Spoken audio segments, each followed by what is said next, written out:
नमस्कार साथीहरू, MH academy च्यानलमा तपाईँहरूलाई हार्दिक स्वागत छ। साथीहरू, हामीहरू प्रिभियस लेक्चरमा क्यापिटल स्ट्रक्चरमा अप्टिमम क्यापिटल स्ट्रक्चरको एउटा क्वेसन गराएको थियौँ र आज पनि हिजो हामीले क्वेसन नम्बर 2 गराएको थियौँ र आज हामी यो भिडियोमा क्वेसन नम्बर 1 हेर्नेछौँ। मैले यो क्वेसन सल्भ गर्दिनँ, तपाईँहरूलाई हिन्ट दिन्छु र तपाईँहरू आफै सल्भ गर्नुहुन्छ है। र मैले यो क्वेसन चाहिँ टेलिग्राममा एमएच एकाडेमी भन्ने ग्रुप छ, त्यहाँ मैले यो क्वेसन चाहिँ सेयर गरिदिएको छु र अहिले म चाहिँ तपाईँलाई क्वेसनमा हिन्ट दिन्छु, तपाईँ त्यहाँ गएर क्वेसन हेरेर गर्नु होला। हुन्छ, ल क्वेसन स्टार्ट गरौँ। पहिला के भनेको छ हेर्नु त। A companies capital structure consist of the following. अब कम्पनीको क्यापिटल स्ट्रक्चरमा के छ त्यो चाहिँ दिएको छ यहाँ। इक्विटी सेयर कति छ? ₹100। फेस भ्यालु चाहिँ 100 रुपिसको कति छ अरे 20 लाख। त्यसपछि रिटर्न अर्निङ छ यसको चाहिँ 10 लाख। 9% प्रिफरेन्स सेयर छ 12 लाख र 7% डिभेन्चर छ 8 लाखको। ठिक छ। त्यसपछि यो चाहिँ के हो टोटल? यो चाहिँ के हो टोटल? के हो? बिजनेसमा कति क्यापिटल इन्भेस्ट गरेछ हो त्यो चाहिँ यो टोटल दिएको हामीलाई। ठिक छ। हामीले भनेको नि क्यापिटल भन्दा के हो? बिजनेसमा कति टोटल क्यापिटल इन्भेस्ट गरेछ त त्यो चाहिँ क्यापिटल हुन्छ है। यो चाहिँ के हो? हाम्रो एक्जिस्टिङ क्यापिटल स्ट्रक्चर। त्यसपछि यसले के भनेको छ हेर्नु। It's existing EBIT is ₹6 lakh. Existing EBIT कति छ अरे 6 lakh. And the relation of EBIT and capital employed is likely to remain unchanged after expansion. यसले चाहिँ के भन्यो होला त? यो जुन क्वेसन यहाँदेखि भनेको छ, relation of EBIT and capital employed is likely to remain unchanged after expansion. यो चाहिँ के भन्यो होला त? हिजो हामीले एउटा क्वेसन डिस्कस गराएको थियो नि, क्वेसन नम्बर 2। यहाँ पनि यही कुरा आएको थियो र मैले यो कुरा अब रिपिट गर्दिनँ। तपाईँ यदि प्रिभियस लेक्चर हेर्नु भएको छैन भने त्यहाँ गएर हेर्नु होला र म त्यही कुरा रिपिट गर्दिनँ। यहाँ हेर्नु, हामीले हिजो क्वेसन नम्बर 2 गराएको थियौँ, त्यहाँ पनि त्यही कुरा भनेको थियो। After expansion the company will be able to achieve same return on investment as at present भनेको थियो नि। हो, सेम कुरो यहाँ पनि भनेको छ। The relation of EBIT and capital employed is likely to remain unchanged भनेपछि यसले के भन्यो भन्दाखेरि इबिआइटी र क्यापिटल इम्प्लोइडको बिचमा जे रिलेसन छ त्यो रिलेसन एक्सपान्सन पछि पनि सेम हुन्छ। अब यसले के भन्यो भन्दाखेरि रिटर्न अन इन्भेस्टमेन्ट हामी जति अहिले कमाइरहेको हो नि हो त्यति नै रिटर्न अन इन्भेस्टमेन्ट हामी के गर्छौँ त एक्सपान्सन पछि पनि कमाउँछौँ। जुन हामीले क्वेसन नम्बर 2 मा डिस्कस गरेका थियौँ हो त्यही कुरा यहाँ पनि भनेको छ। यदि तपाईँ क्वेसन नम्बर 2 हेर्नु भएको छैन भने त्यहाँ गएर हेर्नु होला। त्यसपछि के भनेको छ? The expansion involves additional finance of ₹20 lakh for which the following alternatives are available. कम्पनीलाई कति पैसा चाहिएको? ₹25 लाख। कति चाहिएको? ₹25 लाख। त्यसपछि अब योसँग कतिवटा अप्सन छ त? अल्टरनेटिभ्सहरू के छन्? यो 25 लाख रुपियाँ ल्याउने अल्टरनेटिभ्सहरू के छन् योसँग त? यो 3वटा छ।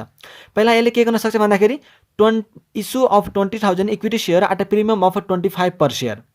Issue of 20,000 equity share at a premium of 25 per share भनेपछि यसको फेस भ्यालु कति थियो क्वेसनमा? 100 थियो क्वेसनमा। र यदि उसले 20,000 सेयर 125 का दरले, किनकि फेस भ्यालु हाम्रो 100 हो र प्रिमियममा भनेको छ भनेपछि 125 गर्नु पर्यो। 20,000 × 125 गरेर कति आउँछ हाम्रो? 25 लाख हो। योसँग एउटा अल्टरनेटिभ त्यो चाहिँ भयो। त्यसपछि अर्को उसँग अल्टरनेटिभ के छ? Issue of 10% preference share. Issue of 10% preference share भनेपछि उसले प्रिफरेन्स सेयरबाट पनि 25 लाख रुपियाँ मगाउन सक्छ। त्यस्तै उसँग थर्ड अल्टरनेटिभ के छ? Issue of 8% debenture. उसले 8% डिभेन्चर इस्यु गरेर पनि 25 लाख रुपियाँ मगाउन सक्छ। ठिक छ। हामीसँग यो 3वटा अल्टरनेटिभ हो। कि त इक्विटी सेयरबाट मगाउने, कि त 10% प्रिफरेन्स सेयरबाट मगाउने, कि त 8% डिभेन्चरबाट मगाउने। ठिक छ। अब it is estimated that PE ratio भनेको के हो त? Price earning ratio. के हो यो चाहिँ? Price earning ratio. पी भनेको मार्केट प्राइस, ई भनेको EPS.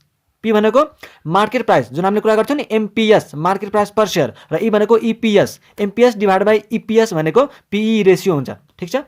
In the case of equity share, preference share and debenture financing would be, यो हामीले के दिएको हो त? यो के दिएको? इक्विटी सेयरबाट यदि हामीले पैसा ल्यायो भने हाम्रो पी रेशियो 21.4 हुन्छ भनेको छ है। त्यस्तै हामीले यदि प्रिफरेन्स सेयरबाट ल्यायो भने हाम्रो पी रेशियो कति रे? 17। त्यस्तै हामीले यदि डिभेन्चरबाट पैसा ल्यायो भने हाम्रो पी रेशियो कति? 15.7 रिस्पेक्टिभली। त्यसपछि which of these alternatives of financing would you recommend and why? The income tax rate is 50%। हामीलाई के भन्यो भन्दाखेरि which of these alternatives of financing would you recommend and why भनेपछि यो जुन 3वटा हामीलाई अल्टरनेटिभ दिएको हो नि, यो 25 लाख रुपियाँ ल्याउने हो, यो 3वटा अल्टरनेटिभ्स मध्ये हामी चाहिँ कुन अल्टरनेटिभ्सलाई कम्पनीलाई रिफर गर्छौँ त? हामी यो 3वटा अल्टरनेटिभ्स मध्ये कुन अल्टरनेटिभ कम्पनीलाई रिकमेन्ड गर्छौँ त? हामीले पहिला पनि डिस्कस गरिसकेका हौँ र आज पनि हामी त्यही कुरा डिस्कस गर्छौँ कि हाम्रो लागि अप्टिमम, हाम्रो लागि या त कम्पनीको लागि अप्टिमम क्यापिटल स्ट्रक्चर त्यो हुन्छ जुनको ईपीएस भन्दा पनि मार्केट प्राइस मतलब एमपीएस सब जुनको सबैभन्दा धेरै हुन्छ। त्यो चाहिँ अप्टिमम क्यापिटल स्ट्रक्चर हो। र यदि हामीले क्वेसनमा एमपिएस निकाल्न सकेनौँ भने त्यसपछि मात्रै हामी केलाई प्रायोरिटी दिन्छौँ, इपिएसलाई। तर यहाँ त हामीलाई पी रेसियो छ भनेपछि हामी एमपिएस क्याल्कुलेट गर्न सक्छौँ। ठिक छ, मैले अब तपाईँलाई सोल्युसनतिर लगेँ है त। अब हेर्नुहोस् त, हामीले हिजो क्वेसन नम्बर 2मा डिस्कस गरिसकेका छौँ, त्यो सेम यस्तै क्वेसन छ है। सो तपाईँ प्लिज गएर प्रिभियस लेक्चर हेर्नु होला। र यदि तपाईँ अहिलेसम्म च्यानललाई सब्सक्राइब गर्नुभएको छैन भने प्लिज च्यानललाई सब्सक्राइब गर्नु होला है। अब यहाँ हेर्नु त, एक्जिस्टिङ क्यापिटल स्ट्रक्चर कति हुन्छ? 20 lakh plus 10 lakh plus 12 lakh plus 8 lakh. हाम्रो टोटल क्यापिटल कति हो एक्जिस्टिङ? 50 लाख रुपियाँ। सबैलाई जोडेपछि 50 लाख आउँछ। त्यसपछि प्रपोज कति हो त? अहिले हाम्रो 50 छ अनि हामी कति ल्याउन सोचिरहेछौँ? 25 भनेपछि हाम्रो सोचेको जुन हामीले सोचेको छौँ त्यसमा चाहिँ क्यापिटल कति हुन्छ त? 50 अहिले छ, 25 हामीले ल्याउँछौँ भनेपछि कति होला त? 75 लाख हो कि होइन? त्यसपछि एक्जिस्टिङ इबिआइटी कति दिन्छ हामीलाई? 6 लाख दिएछ नि। त्यसपछि हामीले के निकाल्नु पर्यो? रिटर्न अन इन्भेस्टमेन्ट पर्सेन्टेज हो कि होइन? हामीले के निकाल्नु पर्यो? Return on investment percentage. के भनेको त्यो फर्मुला हामीले? EBIT divide by capital employed into 100%। यहाँ कति चाहिँ इबिआइटी 6 लाख अनि हामीलाई के छ अरे क्यापिटल इम्प्लोयड कति छ हाम्रो एक्जिस्टिङ? 50 लाख इन्टु 100% गरेपछि हाम्रो कति आउँछ? Return on investment 12%। त्यसपछि यहाँ हाम्रो न्यू इबिआइटी कति आउँछ? न्यू इबिआइटी यो 12% इन्टु 75 लाख, यो 12% इन्टु 75 लाख, क्योंकि हाम्रो प्रपोज्ड क्यापिटल स्ट्रक्चर कति हो त? 75 लाख। अनि यदि 12% का दरले हामीलाई रिटर्न आउँछ भने कति रिटर्न आउँछ होला त?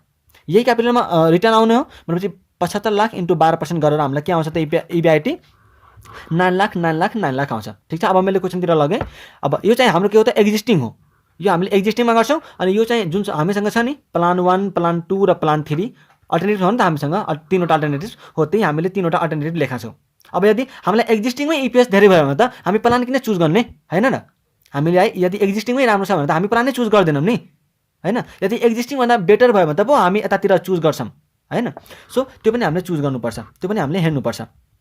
अब यो 3वटा, तर हामीलाई क्वेसनमा चाहिँ के सोध्दा भन्दाखेरि यो 3वटा मध्ये चाहिँ तिमीले कुन रिकमेन्ड गर्छौ भनेको छ भनेपछि यो त्यति चाहिँ रिलेभेन्ट नहोला है। अब हेर्नुहोस् त, मैले के भने यो 75 लाखको 12% गरेर कति आउँछ हामीलाई? इबिआइटी 9 लाख 9 लाख 9 लाख। ठिक छ, यो आइसक्यो। अब इन्ट्रेस्ट हामी कसरी क्याल्कुलेट गर्छौँ? इन्ट्रेस्ट कसरी क्याल्कुलेट गर्छौँ? अब प्लान 1मा हेर्नुहोस् त, प्लान 1मा के छ? Equity share. प्लान 1मा के छ? Equity share. अब इक्विटी सेयरबाट यदि हामीले पैसा ल्यायो भने के हाम्रो इन्ट्रेस्ट बढ्छ त? बढ्दैन। पहिला कति इन्ट्रेस्ट थियो त्यति इन्ट्रेस्ट नै हामीले तिर्नुपर्छ भनेपछि पहिला कति हामीले इन्ट्रेस्ट तिर्नु पर्थ्यो त? 8 लाखको डिबेन्चरमा 7% का दरले, 8 लाखको डिबेन्चरमा 7% का दरले कति हुन्छ? 56,000 हो। त्यो चाहिँ हामीले यहाँ तिर्छौँ। त्यस्तै प्लान 2मा के भनेको छ हामीलाई? 10% प्रिफरेन्स सेयर। यता पनि हामीले इन्ट्रेस्ट बढेन, सो एक्जिस्टिङ इन्ट्रेस्ट जे छ त्यही आउने भयो। नम्बर 2मा इस्यु अफ 8% डिबेन्चर। अब यदि हामीले 25 लाखको 8% डिबेन्चरमा ल्यायो भने त यता पनि इन्ट्रेस्ट बढ्ने भयो र एक्जिस्टिङ त छँदैछ भनेपछि यहाँ के हुन्छ? हाम्रो इन्ट्रेस्ट बढ्छ हो। 56,000 पहिलाकै, त्यसपछि 25 लाखको 8% गरेर जे आउँछ त्यो दुईटै अमाउन्ट जोडेर हाम्रो 2,56,000 हुने भयो। ठिक छ, यहाँ चाहिँ दुईटै इन्ट्रेस्ट जोडिन्छ, एक्जिस्टिङ पनि र न्यू पनि, किनकि नयाँ क्यापिटल ल्याउँदा हामीले डिबेन्चरमा ल्याउँछौँ, यहाँ हामीले इन्ट्रेस्ट दिनुपर्ने छ। त्यही भएर एक्जिस्टिङ र अब न्यू इन्ट्रेस्ट दुईटै जोडेर यहाँ आउँछ। ठिक छ, र यदि त्यो दुईवटा अप्सनमा त हामीले के अरे इन्ट्रेस्ट दिनुपर्ने थिएन भनेपछि जति एक्जिस्टिङ इन्ट्रेस्ट थियो त्यति हामीले मात्रै लेखा थियौँ। हुन्छ, त्यसपछि हामी त्यो घटाइसकेपछि हामीसँग इबिटी आउँछ। अब यो इबिटी जे आयो त्यसमा हामी ट्याक्स गर्छौँ। यहाँ ट्याक्स रेट भनेको थियो 50% हो, त्यो ट्याक्स रेट गर्छौँ। त्यसपछि ट्याक्स घटाएर हामीसँग आउँछ इएटी, अर्निङ आफ्टर ट्याक्स। त्यो अर्निङ आफ्टर ट्याक्सबाट हामी के घटाउँछौँ? प्रिफरेन्स डिभिडेन्ड है। यो हामी इन्कम स्टेटमेन्टको बारेमा पहिल्यै कुरा गरिसकेका छौँ है। सो प्रिफरेन्स डिभिडेन्ड घटाउँछौँ। अब प्रिफरेन्स डिभिडेन्ड जस्तै एक्जिस्टिङको हामीले छोडिदियौँ, एक्जिस्टिङ नगरौँ, यता प्लानको मात्र हेर्ने हो। अब हाम्रो फर्स्ट अप्सन के छ त? इक्विटी सेयरबाट ल्याउने। अब इक्विटी सेयरबाट ल्याउँदाखेरि हाम्रो के प्रिफरेन्स डिभिडेन्ड बढ्छ होला त? बढ्दैन नि हैन। प्रिफरेन्स सेयर त कति छ सुरुमा? 12 लाखको 9% का दरले हो, यही हामीले तिर्छौँ। यदि फर्स्ट अप्सनमा हाम्रो प्रिफरेन्स डिभिडेन्ड छैन भने त त्यो जुन एक्जिस्टिङ वाला छ त्यही हामीले तिर्छौँ हो कि होइन? त्यही 12 लाखको 9%, 108, 1,08,000 यो भयो। कहाँ छ? यो 1,08,000। त्यसपछि हामीले के गर्छौँ? सेकेन्डमा के ल्याछौँ? हामीले 10% प्रिफरेन्स सेयर हो। अब यदि हामीले अझै 25 लाख रुपियाँ प्रिफरेन्स सेयरबाट ल्यायो भने त के हाम्रो डिभिडेन्ड बढ्दैन होला? बढ्छ नि, अफकोर्स बढ्छ हो। त्यही भएर 12 लाखको 9% एक्जिस्टिङ डिभिडेन्ड अनि 25 लाखको फेरि 10% गरेर जे हाम्रो डिभिडेन्ड आउँछ हो त्यो चाहिँ दुइटै जोडेर लेखिन्छ यहाँ। ठिक छ, यहाँ हेर्न सक्नुहुन्छ तपाईँ। त्यसपछि यहाँ अब थर्डमा के छ? थर्ड अल्टरनेटिभमा के छ हामीसँग? डिबेन्चरमा ल्याउने। अब डिबेन्चरमा ल्याउँदा हाम्रो प्रिफरेन्स डिभिडेन्ड बढ्दैन, सो जति एक्जिस्टिङ छ त्यति नै आउने भयो। ठिक छ, अब प्रिफरेन्स डिभिडेन्ड घटाइसकेपछि हामीसँग के आउँछ? Earning available to equity share holder. Earning available to equity share holder आयो। त्यसपछि हामीसँग हामीलाई के चाहिन्छ नम्बर अफ इक्विटी सेयर अनि अर्निङ अवेलेबल टु इक्विटी सेयरमा नम्बर अफ इक्विटी सेयरले डिभाइड गर्यो भने हामीसँग के आउँछ इपिएस। सो अब नम्बर अफ इक्विटी सेयर कसरी लिने त नम्बर अफ इक्विटी सेयर हेर्नुस् त सुरुमा हामीसँग कति छ number of equity share 20 lakh रुपैयाँ छ 20 लाख के छ रे 20 लाख रुपिज छ अनि त्यसको फेस भ्यालु चाहिँ 100 हो भनेपछि नम्बर अफ सेयर कति होला त प्रत्येक सेयरको फेस भ्यालु 100 छ भनेपछि र रुपिज चाहिँ 20 लाख हो भनेपछि दुईटा जिरो मैले काट दिएँ भनेपछि कतिसँग आउँछ मसँग त इक्विटी सेयर 20,000 अनि मैले अझै 20,000 सेयर इस्यु गरेको छु यो 25 लाख रुपियाँ ल्याउनलाई भनेपछि मसँग कति अब सेयर होला त बिजार पहिलाको र बिजार अहिलेको कति होला 40,000 हो 40,000 हेर्नुस् त छ कि नै 40,000 त्यसपछि सेकेन्ड अप्सनमा मैले केबाट पैसा ल्याएको छु प्रिफरेन्स सेयरबाट मैले सेकेन्ड अप्सनमा केबाट पैसा ल्याएको छु प्रिफरेन्स सेयरबाट सो मेरो के सेयर बढ्छ होला त प्रिफरेन्स सेयरबाट ल्याउँदा इक्विटी सेयर बढ्छ त बढ्दैन सो मेरो जति एक्जिस्टिङ थियो 20,000 त्यही मैले यहाँ लेख्छु।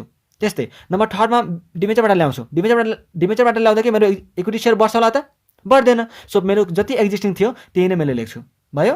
यति गरिसकेपछि अब यो यसमा सबै मैले यसलाई ए माने र यसलाई चाहिँ मैले मी माने भनेपछि इपिएसमा तपाईँ यदि ए डिभाइड बाई बी गर्नुहुन्छ त्यसपछि तपाईँको यो इपिएस आउँछ र यो इपिएसमा अहिले मैले पी रेसियोको बारेमा त्यति चाहिँ धेरै भनिनँ तपाईँ के गर्नु यो इपिएसलाई यदि मैले पी रेसियोसँग मल्टिप्लाई गर्छु भने मेरो एमपिएस आउँछ के आउँछ एमपिएस आउँछ कसरी भन्नुहुन्छ भन्दाखेरि म एकैछिन भनिदिइहालेँ जस्तै मैले के भन्नु भन्दाखेरि पी रेसियो कुन रेसियो रे पी रेसियो अब पी को मतलब के त पी को मतलब के प्राइस र ई को मतलब के अर्निङ पी को मतलब के प्राइस र ई को मतलब के अर्निङ अब पी भनेको फेरि के एमपिएस प्राइस भनेको मार्केट प्राइस र अर्निङ भनेको अर्निङ पर सेयर हो कि हैन र यदि हामीले त इपिएसलाई पी रेसियो भनेको के आयो त MPS divide by MPS divide by EPS अब यहाँ इपिएस काट्नु कि नै बाँकी के बच्यो त एमपिएस मात्रै हो त्यही भएर मैले अब यसका बारेमा हामी पछि कुरा डिटेलमा गर्ने नै छौँ। सो अहिले चाहिँ तपाईँ के बुझ्नु भन्दाखेरि इपिएसलाई यदि हामीले पी रेसियोसँग मल्टिप्लाई गर्यो भने हामीसँग के आउँदो रहेछ त एमपिएस आउँदो रहेछ अहिले मैले डिस्कस गरिदिइहालेँ हो। अब योसँग मल्टिप्लाई गरेर एमपिएस आयो तपाईँको हो अब जुन प्लानको एमपिएस धेरै होला त्यो एमपिएस के गर्छौँ हामी रिकमेन्ड गर्छौँ ठिक छ ओके। त्यसपछि यो क्वेसन चाहिँ हामीले सक्यौँ। अब हामी एउटा नयाँ कन्सेप्टको बारेमा डिस्कस गर्नेछौँ जुन कन्सेप्टको नाम हो इन्डिफरेन्स पोइन्ट के अरे एउटा हामी नयाँ कन्सेप्ट डिस्कस गर्छौँ आज त्यो क्वेसन भयो तपाईँ गर्नु होला है मैले बुझाइदिएँ। अब के छ यहाँ इन्डिफरेन्स पोइन्ट यो कन्सेप्ट हामी गर्छौँ र यो कन्सेप्ट गरिसकेपछि हामी यसको नि दुईटा क्वेसन गर्छौँ होला र त्यसपछि चाहिँ तपाईँको अरू एउटा कन्सेप्ट छ क्यापिटल स्ट्रक्चर थ्योरिज भनेर त्यो चाहिँ हामी पछि पढ्छौँ है र यसपछि हामी cost of capital chapter 3 indifference point ठिक छ यो चाहिँ अब हामी अहिले पढ्छौँ। अब इन्डिफरेन्स पोइन्ट भनेको के हो त इन्डिफरेन्स पोइन्ट भनेको चाहिँ के हो त म पहिला एउटा इक्जाम्पल दिन्छु है अनि त्यसपछि चाहिँ तपाईँ बुझ्नु होला त्यो इक्जाम्पलबाट बुझ्नु होला। जस्तै हाम्रो तपाईँ एउटा कुरा भन्नु त हामीले योभन्दा पहिलाको लेक्चरमा के कुरा गरेका थियौँ कि हाम्रो जुन फाइनेन्सियल म्यानेजमेन्ट हो त्यसको अब्जेक्टिभ चाहिँ के अरे वेल्थ म्याक्सिमाइजेसन हो कि हैन के अरे वेल्थ म्याक्सिमाइजेसन। अब हामीले त्यो पनि कुरा गरेका थियौँ कि वेल्थ म्याक्सिमाइजेसन कसरी हुन्छ इपिएस बढाएर एमपिएस बढाएर मार्केट प्राइस पर सेयर बढाएर हो कि हैन। सो अब यहाँ हामी के कुरा गर्छौँ भन्दाखेरि सपोज तपाईसँग एउटा प्लान 1 छ प्लान 2 छ प्लान 1 छ प्लान 2 छ र प्लान 3 छ है। यो चाहिँ के हो तपाईँको क्यापिटल स्ट्रक्चर यो के हो एउटा क्यापिटल स्ट्रक्चर म त लेख्दैछु अहिले डेट इक्विटी र प्रिफरेन्स ठीक छ यी तीनवटा यसलाई बुझौँ यति equity share capital preference share capital र डिभेन्चर ठिक छ। सपोज तपाईलाई चाहिएको अमाउन्ट कति छ भन्दाखेरि 50 लाख कति चाहिएको अमाउन्ट रे 50 लाख ठिक छ। अब मैले के भने भन्दाखेरि तपाईसँग 3वटा अप्सन छ कतिवटा अप्सन 3वटा अप्सन छ पैसा ल्याउने यही 50 लाख रुपैयाँ ल्याउने तपाईसँग 3वटा अप्सन छ हो। अब सपोज तपाईसँग फर्स्ट अप्सन के हुन सक्छ डिभेन्चरबाट 10 इक्विटीबाट 20 अनि प्रिफरेन्सबाट पनि 20 कति हुँदो रहेछ त 50 पुग्यो हो। मसँग एउटा के छ त यो एउटा अल्टरनेटिभ हुन सक्छ कि मैले डेटबाट 10 लाख, इक्विटी सेयरबाट 20 लाख र प्रिफरेन्स सेयरबाट 20 लाख उठाएर मेरो टोटल क्यापिटल कति हुने भयो त 50 लाख। मसँग के छ एउटा, यो चाहिँ एउटा अल्टरनेटिभ भयो। त्यस्तै सेकेन्ड अल्टरनेटिभ तपाईँ हैन म यो त क्यापिटल स्ट्रक्चर फलो गर्दिनँ, सपोज सेकेन्ड अल्टरनेटिभ तपाईँसँग के हुनसक्छ त, म डिबेन्चरबाट 20 लिन्छु, इक्विटीबाट 10 लिन्छु र यताबाट 20 लिन्छु। यो पनि गर्न सकियो, त्यो पनि हुने भनेको कति हो त 50 लाख नै। अब सेकेन्ड अल्टरनेटिभमा तपाईँले के गर्न सक्नुहुन्छ, म यताबाट 10 लिन्छु, यताबाट 30 लिन्छु र यताबाट पनि 10 लिन्छु। यो पनि हुनसक्छ। अब अरू पनि हुन सक्ला, तर हामीले यता इक्जाम्पलमा 3वटा क्यापिटल स्ट्रक्चर चाहिँ लियौँ। ठिक छ, तपाईँसँग एउटा प्लान 1, प्लान 2 र प्लान 3 छ र रुपियाँ चाहेको कति हो तपाईँले 50 लाख रुपियाँ। अब मैले तपाईँलाई एउटा कुरा के सोधेँ भन्दाखेरि, सपोज तपाईँले यो क्यापिटल स्ट्रक्चरबाट पैसा उठाउँदा पनि, योबाट उठाउँदा पनि र या त यो प्लानबाट उठाउँदा भए पनि यदि तपाईँको इपिएस सबै क्यापिटल स्ट्रक्चरबाट सपोज मैले एउटा एज्युम गरेँ यहाँ 10 रुपिज नै आउँछ भने तपाईँ कुन चुज गर्नुहुन्छ भन्नु त मलाई। यदि तपाईँ चाहे त्यो प्लान 1 चुज गर्नुहोस् क्यापिटल स्ट्रक्चरमा, जुन हामीले एउटा यो अल्टरनेटिभ लिए पनि, चाहे यो अल्टरनेटिभ लिए पनि, चाहे यो अल्टरनेटिभ लिए पनि, यदि हाम्रो इपिएस लास्टमा आउने भनेकै ₹10 नै हो सबै अल्टरनेटिभमा भनेपछि के हामी कुन अल्टरनेटिभ लिने त त्यति बेला, कुन लिने? यो गरे पनि भयो, त्यो गरे पनि भयो, यो गरे पनि भयो। जस्तै मैले के भने भन्दाखेरि तपाईँलाई एउटा राम्रो सेल्फी खिच्नुहोस् अरे हैन, तपाईँलाई एउटा के अरे राम्रो सेल्फी खिच्नु छ। अब स्यामसङ ग्यालेक्सीबाट पनि त्यस्तै फोटो आउँछ, आइफोनबाट खिचे पनि त्यस्तै फोटो आउने भनेपछि कुन राम्रो त? तपाईँ आइफोन लिने कि स्यामसङ? हो कि हैन? जे लिए पनि राम्रो, जे लिए पनि काम त त्यही हुने हो नि त, हो कि हैन? त्यो कन्डिसनमा तपाईँ के हुनुहुन्छ भन्दाखेरि इन्डिफरेन्ट हुनुहुन्छ नि त। त्यो कन्डिसनमा के हुनुहुन्छ तपाईँ? इन्डिफरेन्ट हुनुहुन्छ नि त, न त यताको न त उताको हैन, म त जे लिए नि हुन्छ, जे लिए नि हुन्छ। त्यति बेला हो यही मैले बुझाउन खोजा हो। इन्डिफरेन्स पोइन्ट भनेको के हो भन्दाखेरि त्यस्तो लेभलको इबिआइटी जहाँ हाम्रो इपिएस के हुन्छ त सेम हुन्छ, त्यो लेभलको इबिआइटी जहाँ हाम्रो के हुन्छ इपिएस सेम हुन्छ। जस्तै हामीले कुरा गऱ्यौँ नि, यहाँ तपाईँसँग 3वटा प्लान थियो, 3वटा प्लानबाट पैसा ल्याउने भनेको 50 लाख रुपियाँ हो र जेबाट पैसा ल्याए पनि तपाईँको लास्टमा यदि सबै अप्सनमा सबै प्लानमा इपिएस आउने भनेको ₹10 नै हो भनेपछि म कुन चुज गर्छु त? जेसुकै चुज गरिनु भयो, किनकि लास्टमा आउने भनेको त कति हो इपिएस 10 नै हो नि त। योबाट लिए पनि ₹10 हो, योबाट लिए पनि ₹10 हो, योबाट लिए पनि ₹10 हो भनेपछि जुनबाट लिए पनि तपाईँलाई फाइदै छ, हो कि हैन? यस्तो कन्डिसनमा तपाईँ इन्डिफरेन्ट हुनुहुन्छ, यो लिए पनि त्यो लिए पनि यो लिए पनि केही फरकै पर्नेवाला छैन, म त इन्डिफरेन्ट भएँ भन्नुहुन्छ। ठिक छ, अब मैले अलि यता लेखेकोबाट म आफ्नो नोटबाट तपाईँलाई अलि सेयर गरेँ। तपाईँ भिडियोलाई पोज गरेर लेख्न पनि सक्नुहुन्छ यदि तपाईँ लेख्न चाहनुहुन्छ भने त। यहाँ त के हो पोइन्ट अफ इन्डिफरेन्स। अब यसलाई अरू के पनि भन्दो रहेछ भन्दाखेरि इबिआइटी इपिएस एनालाइसिस। के भन्दो रहेछ रे? EBIT EPS analysis. जस्तै हुन्छ नि कुनै कम्पनीले सपोज उसले के टार्गेट राख्यो भन्दाखेरि कि मैले यो पालि इपिएस चाहिँ ₹50 कमाउनुपर्छ। इपिएस मेरो कति हुनुपर्छ? 50% हुनुपर्छ। उसले के एउटा टार्गेट राखेको त, मेरो कम्पनीले यो पालि ₹50 पर सेयरको चाहिँ इपिएस कमाउनुपर्छ। अब यसले त एउटा टार्गेट बनायो कि ल मेरो कम्पनीले यो पालि ₹50 को चाहिँ के अरे इपिएस कमाउनुपर्छ। तर यो इपिएस ल्याउनलाई मैले कति इबिआइटी अर्न गर्नु पर्ला त? किनकि इबिआइटी नआएपछि त हामी इपिएससँग पुग्नै सक्दैनौँ, इबिआइटी नआउन्जेल त हामी इपिएससँग पुग्नै सक्दैनौँ, हो कि हैन? सो यसले के भन्ला त, यसले त प्लानिङ गर्यो कि मैले यो पालि ₹50 पर सेयरको दरले मलाई इपिएस कमाउनु पर्छ। ल ठिक छ, कमाउनु पर्ला हैन, अर्निङ पर सेयर निकाल्नुपर्छ, यति आउनुपर्छ। तर यसको लागि चाहिँ मैले कति इबिआइटी कमाउनु पर्ला त? यसको लागि मैले कति इबिआइटी चाहिन्छ त? हो त्यो कुरा चाहिँ हामी यताबाट सिक्छौँ। कति इपिएस ल्याउनलाई मैले कति इबिआइटी चाहिँ कमाउनु पर्छ त? यदि मैले 10 यो पालि चाहिँ मैले 10 इपिएस बाँड्नुपर्छ है भनेपछि उसले कति इबिआइटी कमाउनु पर्ला त त्यो 10 इपिएस 10 ल्याउनलाई, हो कि हैन? त्यो कुराहरू चाहिँ हामी यो कन्सेप्टमा पढ्छौँ। ठिक छ, र निकाल्ने पनि छौँ, इबिआइटी यहाँ निकाल्छौँ है। अब के छ हेर्नु त, it refers to the EBIT level at which EPS remains the same irrespective of the debt equity mix. के भन्यो भन्दाखेरि यहाँ हामीले नि त्यही कुरा गऱ्यौँ त्यहाँ इक्जाम्पलमा कि यो त्यस्तो लेभलको इबिआइटी हो जहाँ हाम्रो के हुन्छ अरे इपिएस सेम हुन्छ, इरिस्पेक्टिभ अफ डेट इक्विटी मिक्स।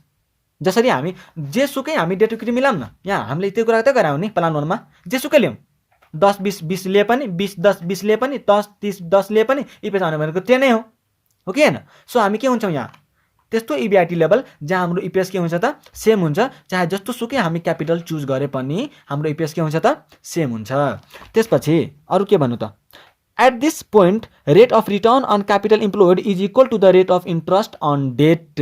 के भन्नु होला त, यस्तो केसमा यो केसमा चाहिँ हाम्रो जति हामीले क्यापिटल इम्प्लोइडमा रिटर्न कमाइरहेको हुन्छौँ नि हो त्यति नै इन्ट्रेस्ट हामीले डिभेन्चरमा पनि तिरिरहेका हुन्छौँ। ठिक छ। Second, EBIT at which the firm has 2 or more financial plans resulting in same level of EPS भनेपछि कम्पनीसँग फर्मसँग दुईवटा फाइनेन्शियल प्लान हुनसक्छ या त त्योभन्दा बढी पनि प्लान हुनसक्छ र यदि त्यो सबै फाइनेन्शियल प्लानको जहाँ जुन हामीले यो कुरा गर्छौँ फाइनेन्शियल प्लान हो यस्तै फाइनेन्शियल प्लान दुई वा त्योभन्दा बढी पनि हुनसक्छ र यदि सबैको EPS यदि सेमै आउँछ भने त्यो EBIT लेभललाई हामी इन्डिफरेन्सिएबल अफ EBIT भन्छौँ। त्यसलाई के भन्छौँ हामी इन्डिफरेन्सिएबल अफ EBIT भन्छौँ। ठिक छ। त्यसपछि अब हामी यसको फर्मुला लेख्छौँ, इन्डिफरेन्स लेभलको फर्मुला लेख्छौँ र फर्मुला लेखिसकेपछि हाम्रो यो कन्सेप्ट क्लियर हुन्छ। क्लियर हामी क्वेसन गरेपछि हुन्छ र हामी अर्को लेक्चरमा हामी यसका क्वेसन पनि गर्नेछौँ। अहिलेलाई चाहिँ तपाईँ के अरे फर्मुला लेखेर छोड्न सक्नुहुन्छ र मैले अहिले जुन स्क्रिन सेयर गराएको थिएँ, मैले आफ्नो नोट सेयर गराएको थिएँ हो त्यो नोट पनि तपाईँ आफ्नो कपीमा लेख्न सक्नुहुन्छ। र मैले अहिले के लेखेँ भन्दाखेरि फर्मुला लेखेँ, के लेखेँ भन्दा इन्डिफरेन्स लेभल अफ EBIT, यहाँ लेख्नु होला indifference level of EBIT, indifference level of EBIT और यसलाई हामीले के भन्छौँ एउटा इन्डिफरेन्स लेभल अफ EBIT पनि भनिन्छ या त अर्को नाम के चिनिन्छ यसलाई पोइन्ट अफ इन्डिफरेन्सले, पोइन्ट अफ इन्डिफरेन्स। किन पोइन्ट अफ इन्डिफरेन्स भन्नु होला त, किनकि यो केसमा मान्छे इन्डिफरेन्ट हुन्छन्, न त यताको न त उताको, जेले पनि एउटै हो कि हैन हो।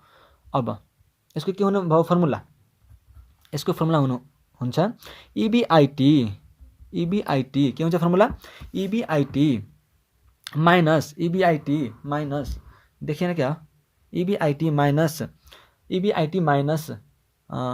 इन्ट्रेस्ट के हुन्छ यसको interest EBIT minus interest into 1 minus tax, EBIT minus interest into 1 minus tax minus preference dividend है, माइनस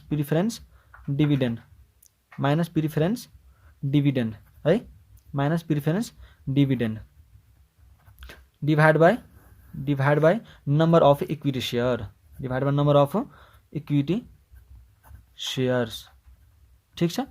इज इक्वल टू फेरि same to same repeat EBIT minus interest, मैले यसलाई सानो गरिदिएँ तपाईँ ठुलोमा लेख्नु होला, into 1 minus tax minus preference dividend मैले PD लेखिदिएँ यहाँ, preference dividend divide by number of के अरे number of equity shareholder, number of equity